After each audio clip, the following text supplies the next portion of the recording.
Lecture et que la liste dit, le code électoral dit, article L154, chaque liste de candidats au scrutin de représentation proportionnelle ou majoritaire comprend des candidats suppléants.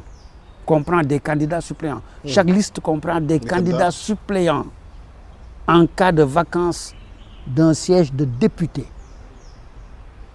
Le candidat suppléant, il vient monter dans le rang pour remplacer quelqu'un si c'est son tour en cas de vacance d'un siège de député. Absolument. Donc, le suppléant, il est dans la liste. Le titulaire est dans la liste. C'est comme un match de football. On fait une liste de 23 joueurs. Les 11 sont sur le terrain. Les 5 suivants sont sur le banc. Le reste sont encore un peu plus loin sur le banc. Et l'entraîneur, chaque fois qu'il y a un joueur blessé ou un joueur qui ne lui convient plus, il prend le suppléant, il le fait monter. Le suppléant est sur la liste. On ne peut pas dire qu'il y a une liste de suppléants et une liste de titulaires. Ce n'est pas possible. Le code électoral ne parle pas de liste au pluriel.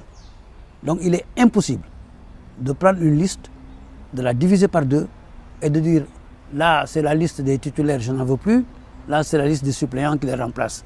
C'est absolument faux, absolument illégal. Donc l'interprétation du Conseil constitutionnel n'est pas bonne? Elle est illégale. Cette interprétation viole le code électoral. Il est là, le code électoral est clair. Ce n'est pas moi qui parle. J'ai le code électoral avec moi et je le lis. Si j'avais lu quelque part deux listes ou des listes, je dirais autre chose. Mais ici, le code électoral parle d'une liste qui comprend tout le monde. En haut, les patrons, nécessairement les patrons. En bas, les autres. Maintenant, au fur et à mesure qu'on monte en rang et qu'on est député, quand on sort, celui qui vient juste après vous, celui qui vient juste après vous, même les titulaires sont des suppléants. Même les titulaires sont des suppléants. Si sur une liste, tel parti a 3 sièges, a gagné 3 sièges de députés, alors que la liste nationale comprend 60, il reste 57 qui ne sont pas élus. Les 3 qui sont élus, s'il y en a un qui meurt, qui le remplace, le 4e, le 5e, jusqu'au 60e. Après, c'est les suppléants qui arrivent. Et vous voulez que ces suppléants-là soient une liste qui remplace tout le monde? Mais c'est impossible, c'est illégal. Je me demande comment on a pu faire ce jugement.